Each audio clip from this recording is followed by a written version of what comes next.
Hey Zane. What's up, Jeff? Do you know what it is time for? Yeah, today. It's Friday.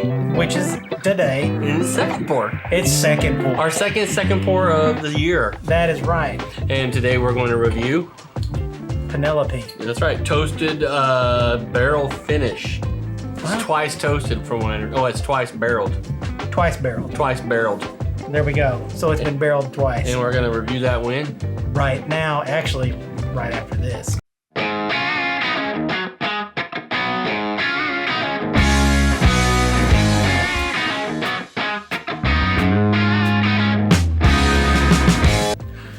Welcome to Second Pour. I thought you were going to say that. I know. Welcome to Second Pour. I'm Zane. And I'm Jeff. And together we are... Not the Wonder Twins? Activate. Okay, yeah, no. We are... reviewing. A whiskey. Which we... Now we had last week that we tasted a little bit. Yeah, but we didn't review it. We didn't review it. Today we're going to review it because I hear a lot of people talk about Penelope. There's Not a lot just of this talk, one, but a lot of talk. But, you know. So this is Penelope's Toasted Barrel Finish. It's part of their Toasted series. All right, pour this up. Oh, you want me to go ahead and pour it up? Yeah, let's pour it up. But don't we want to talk about it? Well, we will talk about it. All right, we'll talk while about you're pouring it while up. I'm pouring it up. Okay, Oh, there, I give you a little bit. I appreciate that. Just a little bit. So Penelope, I mean, it definitely has something to it. So the thing with their process is they do these in new oak barrels, American oak barrels, which is normal for bourbon. And then they pull it out of that, and then they toast the next barrel they're going to finish it in. And then they put it in a new toasted new oak barrel. And this is after they meticulously refined and distilled whiskey themselves. No. So from what I can understand, this is a 50%, 100 proof, right? Yeah. Its mash bill is 77% corn, 21% rye, 4% malted barley. Yes. It's bottled by Penelope in Bardstown. In Kentucky. But last time I checked, looking at the back of this bottle that we looked at, it says distilled in Lawrenceburg, Indiana. MGP. It's an MGP. So also on the back it does say alcohol by volume, 50%, aged 5 years, batch number 23306. It is non-chill filtered. Well, to be fair, MGP makes really good whiskey. Makes good whiskey. And a lot of blenders use it. Buy it and use it to make their whiskeys. So Penelope's no different than any other company. The question is as maybe the bourbon market kind of implodes, what will happen to some of these little craft whiskey makers? Yeah, I don't know. What will happen to MGP? Well, I'm sure they'll still be there, but maybe not as big a volume. This runs about $65. Run me the mash bill one more time. What did you say that was? The mash bill on that is 75% corn, 21% rye, 4% malted barley. Okay, okay. So now we kind of know what. So there's a lot of rye in it, which explains MGP. Yeah. That's kind of what they're really known for. Yeah. All right.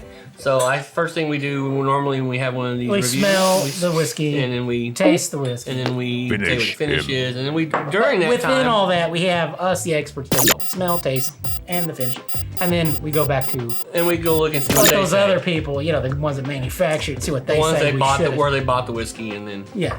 So good. Let's smell this. There is, you talked about this in the last episode. It's a new oak smell. There is kind of this, it smelled funny. However, once you get past that and then you kind of let the rest of the, what we should call the bouquet come through. The bouquet. That's when you pick up, the nuanced, typical type things that you get with like a high corn. Now, we had 105 proof last week, right? This smells a little more potent. Yeah, more spicy. Than that 105 I would say so too. I'm going to tell you one of the first things I get off of it though is bubble gum. No, I'm not getting like that. the like just the standard bubble gum, kind of like the hard candied shell bubble gum. Yeah. It's kind of like that front end of that. A candied shell, maybe. Candy shell bubble gum, kind of, cheap candy.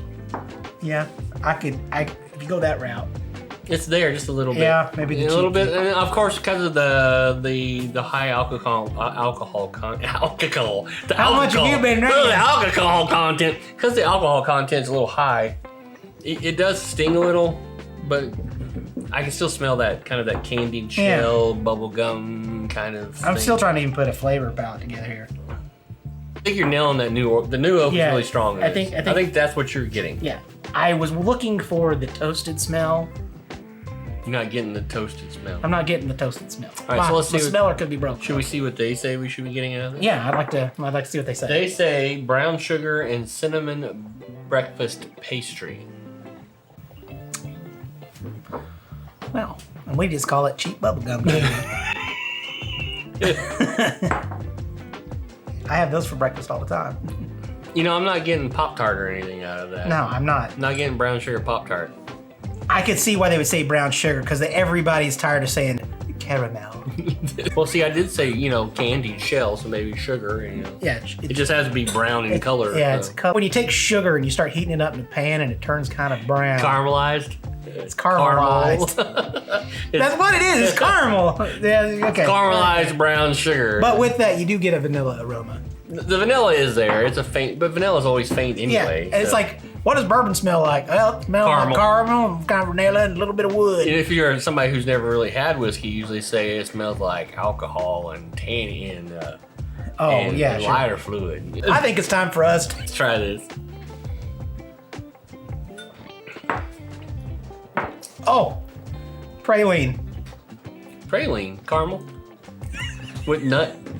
It's that caramelized pecan. It's that praline. Caramelized pecan. Caramelized pecan. Caramel pecan. Which would be the toasted. That could be. That's like that toasted. It could be. So maybe you're picking up more of the toasted finish from the finished barrel, the toasted barrel. Yeah. Okay. So we've tasted. You didn't tell me what you thought. What I am getting though is a very typical bourbon. Yeah, except now I'm gonna throw it in there, and now you're gonna smell it. Okay. You are gonna get the rye pickle smell. Oh, get it. Go for it. Smell. Well, okay, so technically it's 25% rye. Yeah, but if you looked at the malted rye and the Smell it. I don't ever get pickle that often. Your nose is broke. My nose isn't broke. See, that's why you have it's because high rye. Maybe it's just stinky pickle. It's a little stanky pickle. You take a shower and wash it once in a while. It wouldn't be so stinky. I wish I could take him in the pub. What? Clearly, the rye is that spice end that you're getting on. Yeah, of course. It's that kind of that pop and slap on the palate. And they say what? They say vanilla with graham cracker and hints of dried cherry fruit. It's not that at all. That's bullshit. Hey, we've been gone for 2 years. Penelope will never ask us to come and tour their distillery. Thanks to Zane today. Yeah, well, we could just not publish, I guess. No, that ain't gonna happen. No, I like I said, I don't. If you're gonna get the fruit, it'd have to be just on the nose. It's a stanky fruit pickle, I guess, for you.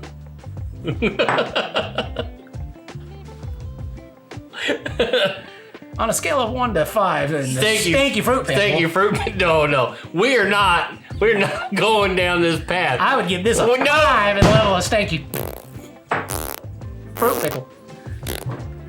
Why are you doing this to me? It's the second fucking episode. Yeah, I know. But here's the thing. I'm not saying all that to say that it's not an enjoyable dram. Oh, because you've got me all excited over the stanky fruit pickle. Hey, obviously we're not shills. Obviously. Or at least I'm not a shill. Just to let you know, Dave is the one who bought this bottle. No, I'm not ungrateful. I have you know. But David, you bought a stanky fruit pickle. I'm gonna try this one more time. All right, give it a chance here. I will agree with you. I am not getting cherries. I'm working to try to find the graham cracker that they're saying. It's at the back end. It does kind of have the finish. It does have a lingering finish. Yeah. It changes. The finish tends to kind of ebb and flow a little bit as you've sat there with it. See, here's one of those things, right? I know we haven't rated this yet. Is you feel like you have to taste a little more to even figure out what you drank the first time. Yeah, exactly. And you're really gonna hate what they said the finish is on this. It's gonna piss you off. I gotta say, it's short, it's clean. It's gonna piss you off. What do they say? It's not stanky fruit pickle. It is a savory roasted marshmallow finish and slight spice. Is that sitting with you? Okay. Okay, listen. This is why you come to us. It's because we're going to tell you how it really is. Here we go. It does have a longer finish. It does have a lingering finish. I'm not saying longer. I'm saying lingering. And if you took a marshmallow and you began the process of turning it into a sticky fruit pickle? A charred mess, that kind of burnt carbon flavor you get there was sweet. It would be where you could get the marshmallow. Because there is a sweetness to it. There's a vanilla sweet, the mallow, but then there's still that overly toastedness. You should take a sniff of their lingering in the... Yeah, it's pickle. So it's going to be a long season, second pour. What do you get? What do you get? What are you getting then? Don't tell me you get a savory roasted marshmallow finish with the slight spice. Honestly, I'm going to be as honest as I can. Before I be that honest, I think we should establish our rating system. Okay, it's based on a 5-finger pour version. 5-finger pour, which means 1 being like, eh. 2, it's good. Good. 3, well, I'm more interested. 4 is, and 5 is give me the bottle. Yeah, we're going to finish that bottle. We're finishing it right now. This one for me is a 2. I would want to sit down and discuss with it itself. However, I think they're trying too hard. Yeah, I don't think it's, like I said, it's not bad. And I'm intrigued at what another round would end up being. It's forgettable. I give it a 2. But I don't like giving any whiskey a 1 because they're working really hard at that distillery to make a good whiskey. Yeah. I'm not saying this is a bad whiskey. No. I'm just saying it's not meeting my expectations of a whiskey at $65. Well, that is a part of it too. I'm thinking this meets really good space around the $25-$30 range. But this does not taste like a $65-$70 whiskey in today's marketplace where... Maybe it needed an extra year of maceration. That's 4 years. I don't know. Was it 4? It was 4, right? It was 4 years. Maybe they said... No, this says aged 5 years. This is a 5-year aged whiskey in that new oak barrel. Yeah, that new oak barrel did it wonders. I think it's a nice entry level. I'm just walking it back, trying not to hurt anybody's feelings. What about you? Have you had Penelope? Have you had this toasted barrel, toasted series whiskey? Here's the crazy thing. I had recently read that this is rated high from Whiskey Advocate. We're gone for 2 years, and the whiskey industry goes to shit. And they start taking low tier whiskey, putting a price tag on it that's way too much, and stamping it damn guaranteed. Well, I got the spare time. Need I continue? No, we're good. I think you have expanded your but critique. I mean, would I want to drink it again? Yeah. So now that we've insulted probably a whiskey that you like, or we've insulted Penelope Distillery, be sure to like, share, and subscribe, and don't forget it's all his fault. No, ding his dong today, because if you got a comment and you want to tell us about it, make sure you tag Zane's name on. Yeah, that's Zane. It's spelled Jeff. We gotta talk about your education. But in the meantime, you guys continue to be safe. Go drink some good whiskey. Go pick up Penelope and try it if you haven't, and let us know down below if we're just full of shit. Yeah, tell us where we're wrong. Or where we're dead on this one. Yeah, I'd be interested to see what you say. But I know we've been gone for a while, but I know there's more whiskey out there we need to try. Yeah. And we'll do that again next week on an episode of Whiskey Pop. And then again a second pour. In the meantime, you guys be safe, and we will see you again next Friday. Cheers. Cheers.